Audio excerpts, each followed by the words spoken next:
Bom, eu já tive aqui hoje de manhã, já vi alguns rostos conhecidos e agora o trabalho vai ainda ficar mais interessante porque vocês ficaram por últimos, nós ficamos por últimos, mas essa vai ser a melhor sessão, hein? Tá? Bom, desnecessário apresentar o Fábio Barbosa, acho que o Juliano já fez a introdução. E eu tive a oportunidade de ver uma apresentação do Fábio Barbosa no TEDx, que foi publicado no ano passado, não foi, Fábio? Em São Paulo. E nessa apresentação do Fábio, ele fala, naquele formato TED, ele fala sobre valores, valores de pessoas e valores que hoje compõem a sociedade e as organizações. Esse é o tema dessa nossa conversa de agora. Eu queria, então, fazer uma primeira provocação, uma primeira pergunta ao Fábio. Como que esses valores, e ele, naturalmente ele vai explicar um pouco dos valores a que a gente está se referindo, mas como que esses valores se aderem, se compatibilizam com esse grupo de empreendedores que serão, no futuro, as novas grandes empresas brasileiras. Por favor, Fábio. Bom, obrigado, Marcelo, pela introdução, Juliano, pelo convite. Falar em último, depois de um dia tão agitado como vocês tiveram, é sempre difícil, mas é um prazer estar aqui. Eu estou na Endeavor já há alguns anos também, e eu acho que um papel que eu tenho procurado desempenhar na Endeavor é justamente chamar a atenção, especialmente para os novos empreendedores, sobre a questão de como é que você constrói o seu negócio, né? Eu vi ao longo da vida, eu trabalhei muito tempo em banco, eu fui presidente aqui no Brasil do ABN AMRO, Banco Real e depois Santander, e eu vi muitas empresas que tinham boas propostas de negócio, mas que não conseguiam crescer, porque no começo haviam sido flexíveis em alguns aspectos legais, em alguns aspectos trabalhistas, e com isso foram comprometendo o seu futuro, né? Na ideia de que no começo você tem que transigir, né? Have to compromise. Eu vi as pessoas embicando numa direção errada, na ideia de que o que importa é o resultado, o que importa é que eu estou crescendo. E eu acho que desde cedo no empreendedor tem que ficar a ideia de que não importa apenas o que você está fazendo, mas importa sim como você está fazendo. E eu não queria me ater somente às questões legais de recolhimento de impostos ou de registro de funcionários, mas queria também chamar a atenção por uma sociedade que está cobrando cada vez mais das empresas. Não é para você apenas fazer o mínimo, é uma sociedade que quer saber como é que você lida com o meio ambiente, quer saber como é que você lida com a questão social, quer saber como é que você lida com os fornecedores, quer saber como é que você lida com os acionistas, transparência, governança, tudo isso faz parte daquilo que a sociedade cada vez mais cobra dos empreendedores. Então, o que ficou claro para mim é, ou você já começa pensando nisso, ou o seu projeto fica comprometido lá na frente, né? Eu vi empresas, seja do ponto de vista legal, seja do ponto de vista ambiental, ou seja do ponto de vista da cobrança da sociedade, empresas que se inviabilizaram porque estavam caminhando dentro de uma proposta que não era compatível com o sonho de crescer.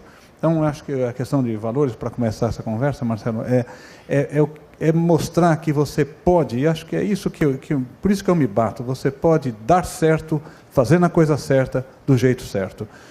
No Brasil, em particular, sempre teve a ideia de que para você se dar bem, você tem que transigir, sabe como é que é assim mesmo. E para minha surpresa, eu tive várias vezes a oportunidade, a honra, na verdade, sei que você estudou lá, mas eu tive em Harvard fazendo palestras, porque eu tenho a impressão que os jovens também, até pela crise bancária, pelo que aconteceu no mundo, ficou um pouco a ideia de que você tem que ser muito rápido, muito ágil, muito criativo e não aderir tantos a valores, porque o resultado é mais importante do que a forma como você o construiu. E eu percebi que esse é um problema não apenas no Brasil, mas é um problema no mundo, né, onde a ideia de que está aí a crise, as empresas, não vou citar nomes aqui, mas empresas americanas, europeias, que tinham problemas contábeis, problemas de grandes estruturas que, na verdade, estavam em cima de um castelo de cartas, sem nenhuma condição de se sustentar, e eu acho que a gente precisa a ideia de que você pode sim dar certo fazendo a coisa certa, e mais, você vai dar mais certo se levar em consideração que você está num ambiente onde as luzes estão todas acesas, né? Eu agora mudei de vida, estou no mundo da imprensa, e eu falo lá não tem on e off, e eu acho que isso vale para os empreendedores. Você está on o tempo todo, né? Sempre tem um risco, com o Facebook que teve aqui falando agora há pouco, ou com Twitters, ou blogs, ou imprensa, ou seja lá o que for, colegas, o que você faz aparece cedo ou tarde. Então é bom fazer a coisa do jeito certo e construir uma empresa como vocês estão construindo, já com a ideia de que vocês vão crescer, que quanto mais visibilidade tiverem, mais vocês serão supervisionados pela sociedade, e quanto mais o tempo passar, maior vai ser a cobrança de jovens que querem saber muito mais sobre as empresas do que se queria saber há anos atrás. Essa é uma visão bem provocadora, ainda mais que a gente sabe. Eu vou verbalizar o que eu ouço de vários empreendedores que falam: nossa, é difícil ser empreendedor no Brasil, num país que é tão voraz em termos fiscais, em termos tributários. Mas então vou te fazer uma pergunta: que tipo de pessoas e quais são os benefícios ou como encontrar essas equipes de valores eu não vou apenas me referir à questão ética, mas eu vou fazer uma colocação em valores de gestão, em valores de eficiência, em valores de competências gerenciais. Como é que um empreendedor jovem que tem uma empresa com menos recursos do que um Santander, do que uma editora Abril, por exemplo, que não tem toda essa infraestrutura de contratação, de identificação de pessoas, quais são as informações, as dicas que você dá para que essas pessoas, que esses investidores consigam ser bem-sucedidos nesse sentido? Bom, primeiro, acho que a questão, de novo, de valores, de princípios é inegociável, né? Colocar gente para dentro que tenha uma outra visão, uma visão que você pode ser esperto, você pode transigir, você pode buscar o atalho, é o caminho certo para ter problemas mais para frente, né? O Jack Welch, para pegar um referencial na GE, né, depois eu vou voltar para empresas menores, mas Jack Welch dizia que você tem 4 tipos de profissionais, né? Ele falava assim: você tem a pessoa que tem ótima performance e bons princípios, promove. Péssima performance e princípios ruins, demite. Pessoa que tem performance ruim, mas bons princípios, treina. Pessoa que tem boa performance e princípios ruins, kill him, mata, tira fora, porque esse é o pior elemento que você pode ter na empresa. É o que produz bem, mas usa de artifícios que não são aceitáveis, né? Então esse acho que é o ponto inegociável. Mas eu acho que, para vocês que estão começando equipes e contratando gente, né, primeira régua é essa, né? É uma condição que é necessária, mas não é suficiente para você escolher. Eu sempre tive 2 ou 3 critérios e que me ajudaram muito, enfim, em montar grandes equipes, né? O primeiro é um critério muito, muito simples, né? A primeira coisa que eu quero é pessoa com brilho nos olhos, né? Eu não sei explicar o que é, mas brilho nos olhos é fundamental. Pessoa que acredita, que gosta, que vai, que tem prazer em fazer aquilo. E ainda dentro deste mesmo conceito é a questão das pessoas que eu vou chamar aqui de bem com a vida, né? Eu descobri ao longo da vida que tem pessoas de bem com a vida, pessoas de mal com a vida. É muito chato trabalhar com pessoas de mal com a vida. É bom trabalhar com gente de bem com a vida, que vê o lado positivo, que vê o meio copo cheio, e acho que isso funciona muito bem. Eu sempre procurei isso. Eu brincava que pessoas de mal com a vida a gente coloca na auditoria depois, né? Mas a gente quer, na verdade, pessoas de bem com a vida trabalhando no nosso dia a dia. O que eu percebi ao longo do tempo é que o que faz os olhos brilharem mudou, né? Enquanto no começo os jovens buscavam nas suas escolhas empresas com boas perspectivas de crescimento, muito dinheiro, uma ascensão rápida, eu tenho um artigo que me marcou muito que fala: meaning is the new money. Significado é a nova moeda. O que os jovens procuram, vocês procuram, as pessoas que virão trabalhar com vocês mais ainda, é significado para o trabalho. O jovem quer saber por que ele está fazendo aquilo, que valor ele está agregando, que impacto aquilo tem na sociedade. Sempre escrevi aqui, Marcelo, sobre o prazer que você está tendo em trabalhar alguma coisa que tem impacto na sociedade. Ontem tivemos uma reunião com o pessoal da Fundação Lehman, bolsistas brasileiros no exterior, e todos muito interessados em trabalhar com políticas públicas, com educação. Há anos atrás, o pessoal estava querendo trabalhar em banco de investimento, em consultorias. Agora o pessoal quer saber como é que ele está fazendo, que tipo de projeto, por que ele faz aquilo. Então, eu acho que entender que os jovens que chegam nas empresas têm outras ambições, eles querem saber por que eles fazem aquilo. Isso é crescente, essa juventude tem mais em comum entre eles do que em cada país. Então, acho que isso vale para todos, né? Acho que essa visão é importante. E terceira coisa é a questão do perfil da pessoa, né? Eu sempre falo que as pessoas não têm qualidades ou defeitos. É importante para cada um, quando for selecionar, ter isso. Não existe qualidades ou defeitos. O que existe é um perfil. E aquele perfil é adequado ou não para a sua empresa, para aquela função, para um determinado momento, né? E não tente fazer com que a pessoa seja aquilo que ela não é. Ela tem um perfil, alguns são detalhistas, outros são criativos, outros são comerciais, outros são sonhadores, mas cada um tem o seu perfil. E aqui vem o ponto mais difícil do perfil. Uma vez eu vi uma palestra, abro um parênteses, do Bill Clinton, e ele dizia o seguinte: como são inteligentes as pessoas que pensam como a gente, né? Ou seja, como é fácil você se cercar de pessoas que pensam como você, e como é ruim isso para uma empresa, né? Empreendedorismo tem que levar em consideração que você precisa ter um grupo diverso, de pessoas que te complementem, e não pessoas que simplesmente pensem como você. Então, acho que são essas três coisas, né? Pessoas que têm brilho nos olhos, pessoas que buscam um significado e encontram esse significado na sua proposta de trabalho, e pessoas que têm o perfil adequado para aquela função onde você está buscando alguém. Muito bom.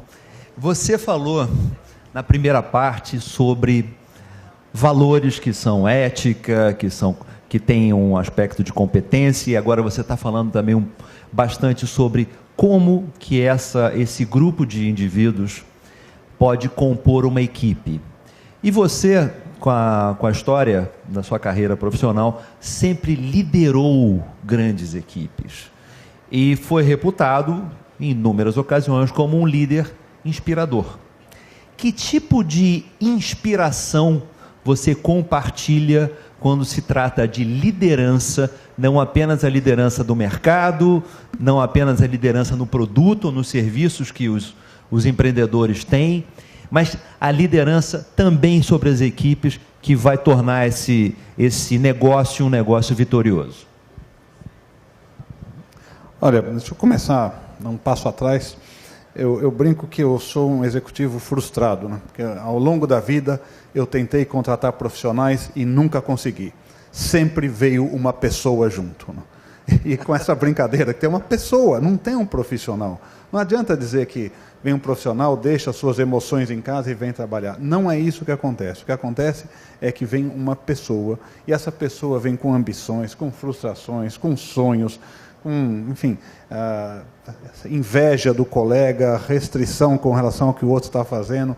É muito interessante você lidar com gente, né? E eu acho que o primeiro ponto de um líder é entender.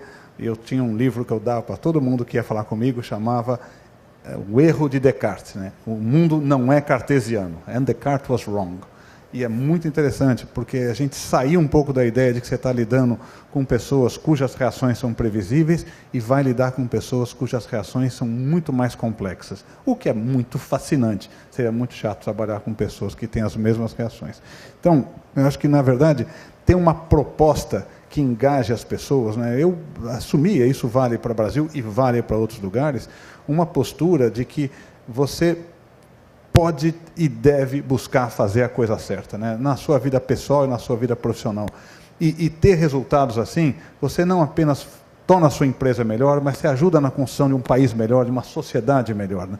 O que me surpreendeu foi o número, e vocês testarão isso nas suas empresas, o número de jovens que se engajam nessa causa de fazer alguma coisa melhor, né?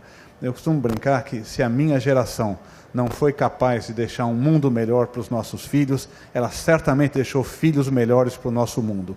Os filhos são muito melhores, né? Vocês fazem parte um pouco, alguns têm idade para ser meus filhos aqui, mas vocês fazem parte da geração que questiona a questão ambiental, de novo a social, questiona a questão da informalidade que no Brasil se aceitava tão bem e que não se aceita mais. Questiona pequenos delitos, né? As pequenas coisas do dia a dia. Eu acho que essa sociedade está questionando muito mais do que se questionava antes, né? Então, o que eu vejo é essa busca das pessoas, na verdade, em ter algo que as motive, né? Algo que ache legal. Eu, quando comecei a falar de ética, de meio ambiente, eu, de repente, pilhei que, espera aí, vocês estão achando que isso é uma restrição, que nós vamos ter que fazer isso porque, para ser transparente, a gente tem que evitar aquilo ou uma terceira coisa. Não, nós vamos poder fazer muito mais. É uma ética inspiradora. Você sendo transparente, além de dormir um sono tranquilo, você pode fazer muito mais. Você pode inspirar, mobilizar muito mais do que se você vê isso como uma restrição, né? Então, eu acho que o importante nessa mobilização é se conectar com os sonhos. E por isso que eu falei, comecei respondendo que você trabalha com gente. Quais são os sonhos e expectativas? Obviamente tem que ter o crescimento, obviamente tem que ter o aspecto financeiro, as pessoas estão lá também para se estabilizar na vida, mas, acima de tudo, você tem que trazer pessoas que pensem da mesma maneira como a sua empresa está pensando nesse momento do empreendedorismo, né? Que impacto terá, que perspectiva terá, e a certeza de que as pessoas estão construindo um mundo melhor. Eu acho que o que eu consegui mobilizar, e até hoje eu tenho tido, felizmente, sucesso nisso, em trazer essa visão, porque acho que o mundo, e o Brasil, vou falar mais para o Brasil, carece de referências de empresários e de executivos que tenham sido bem-sucedidos sem transigir. E eu acho que esse é o ponto que eu busco na vida. O Fábio inspira a gente com uma visão muito reta, muito clara e muito poderosa, muito positivo. Isso é muito poderoso. Fábio, quais são os casos aonde você, na sua história profissional, você teve algum momento de falar o seguinte: errei naquela operação, errei naquela contratação, e a curiosidade, o que você fez com esse erro? Olha, eu vou dar 2 exemplos, um com pessoas, vai ser o segundo, e o primeiro eu vou falar de negócio, é importante o primeiro. Há muitos anos atrás, 15 anos atrás, 20 anos atrás, no mercado financeiro, e vocês vão ter casos similares a esse, alguém chegou para mim e falou assim: olha, nós estamos perdendo participação de mercado porque determinada operação está sendo feita desta maneira pelos concorrentes e com uma redução tributária, pagando menos impostos, a gente vai estar perdendo espaço, que nós temos uma estrutura cara, ele tem uma estrutura mais barata, eles estão ganhando mercado, nós estamos perdendo mercado, não dá mais. Eu achava aquilo lá meio estranho. Conversei com o advogado falou: não, dá para fazer, mas tem esse questionamento. Mas o fato é que o que me levou a tomar a decisão foi outra coisa, foi a pressão dos outros estão fazendo. Os outros estão fazendo, se a gente não fizer, a gente perde mercado. Foi a decisão mais errada que eu tomei na minha vida. Por sorte, o final foi feliz, porque tinha, de fato, alguma substância para negociar. Mas eu fui chamado diante de uma autoridade que perguntou: vocês estão fazendo essa operação com essa e aquela estrutura? Está 18 anos agora. Eu falei: mas todo mundo faz. E ele me disse: se os outros fazem ou não, o problema é meu. Eu quero saber se você está fazendo. E eu, de repente, me senti nu. Quer dizer, eu não tinha uma argumentação, tive que montar a argumentação, tive que recorrer a advogados, parei de fazer aquilo e aprendi uma coisa na vida: não faça simplesmente porque os outros estão fazendo, porque isso não é justificativa, isso não explica, isso não te tira da pressão que você está. Então, eu acho que é uma visão, nunca mais fiz. Ou eu acredito, e se estiver perdendo mercado, que perca, porque eu não vou tomar um rumo que possa comprometer o futuro da organização, das pessoas, simplesmente porque os outros estão fazendo. É uma grande lição, porque, de novo, o Brasil tem um pouco disso. Obrigado. Acho que faz toda a diferença. Faça o que você acredita e vá tão longe. Uma vez perguntar: onde você quer chegar, né? No banco, na empresa? Eu falei: olha, eu quero chegar tão longe quanto meus valores permitirem. Pode parecer bobagem, mas é isso. A ideia de que eu quero ser a maior empresa, cuidado, porque se você quer ser a maior empresa, significa que a qualquer preço. Não é a qualquer preço. É dentro das regras do jogo, né? O segundo erro, que é interessante, que é mais sutil, Eu uma vez descobri que tinha um cara no banco que, enfim, fez operações e ele se beneficiou. Eu estou usando palavras aqui leves, mas enfim, fez operações e ganhou dinheiro para ele. E é um cara que eu confiava muito, né? Eu falei, puxa vida, que decepção, né? Eu acreditei no cara, dei maior força, dei espaço, defendi, pô, o cara me traiu. Que saco. Aí eu tenho um sítio, eu fui no final de semana lá no sítio, cheguei lá e estava quem tem sítio sabe que você chega no sítio, o cara vem com todos os problemas possíveis para você, né? E o problema que ele me trouxe, ele falou, tem uma pessoa lá cujo filho está doente, e o senhor tem dado dinheiro para que ela cuide do filho, mas ela não está cuidando. Então o senhor acredita demais nas pessoas, e as pessoas se aproveitam dessa sua boa-fé. Isso, uma pessoa humilde, né? O administrador do sítio falando para mim. Eu fui dormir aquela noite e falei, será que está errado? Quer dizer, numa sexta-feira à tarde e no sábado de manhã, 2 casos me são apresentados onde, por eu ter tratado as pessoas com boa fé, elas haviam tirado vantagem disso. Eu dormi no sábado, domingo acordei com uma força que eu não sei de onde vem, e disse, quer saber, eu me dei bem na vida acreditando nas pessoas. São 2 casos isolados, eu não vou mudar meu jeito de ser. Eu vou continuar acreditando nas pessoas, vou ficar um pouco mais atento, mas eu não vou virar e se passar a desconfiar de todo mundo simplesmente porque 2 casos isolados na vida teriam realmente sido, enfim, operações onde eu fiquei meio de bobo na história.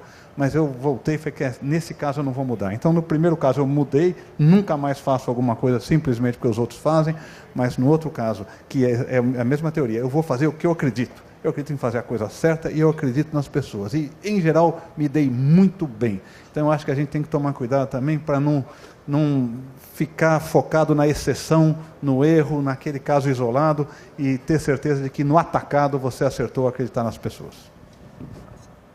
Muito bom. A gente está chegando perto do fim do nosso painel e, naturalmente, a gente tem um grupo aqui de pessoas que tem os seus projetos, tem os seus negócios e os seus empreendimentos.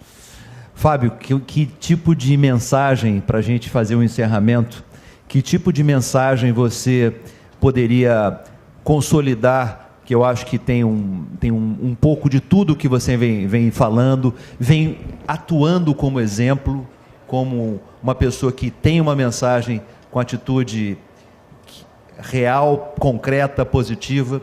Que tipo de última mensagem que eventualmente a gente deixou de transmitir, que seja complementar a toda essa noção dos valores, de fazer a coisa certa, você gostaria de compartilhar conosco? A primeira coisa, vocês estão começando agora, é pensar no longo prazo. Tem que pensar realmente que esse negócio vai longe, que vocês vão crescer, que o que vocês estão fazendo vai ser julgado por outros, vai ser visto por outros. E uma vez eu cruzei com um empresário americano, que, vou tentar lembrar o nome da empresa, ele mexia com carpetes, agora me foge o nome dele. E no fundo o que ele dizia era o seguinte, você vai ser julgado amanhã pelo que você fez hoje, com os valores de amanhã.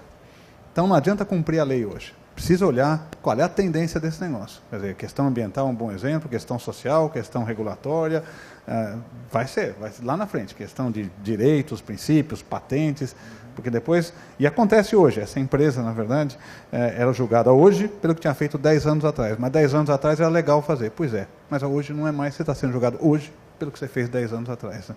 E é Interface o nome da empresa, é uma empresa de carpetes. Então, primeira coisa, pensar no longo prazo. Segunda coisa, é lembrar que resultado é consequência. A palavra resultado, seja em inglês, seja em português, ela sugere que é consequência de alguma coisa. Ninguém pode focar no resultado. Você tem que focar em quais são as variáveis que determinaram aquele resultado. Então, essa é a segunda coisa. Terceira coisa, assim, nós somos do tamanho dos nossos sonhos. Pensem grande. Pensem grande. Você fazendo a coisa certa, correta, né? Você entendendo que o resultado é consequência.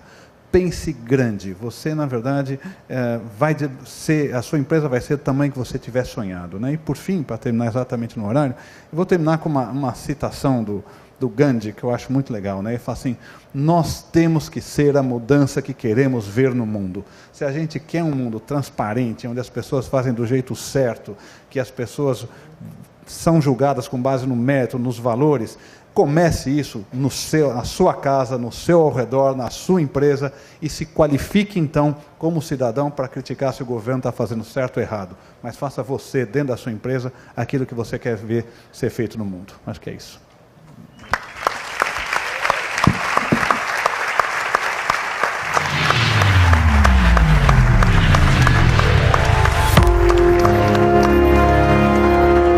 Olha o agradecimento para você. Parabéns, hein? Muito obrigado.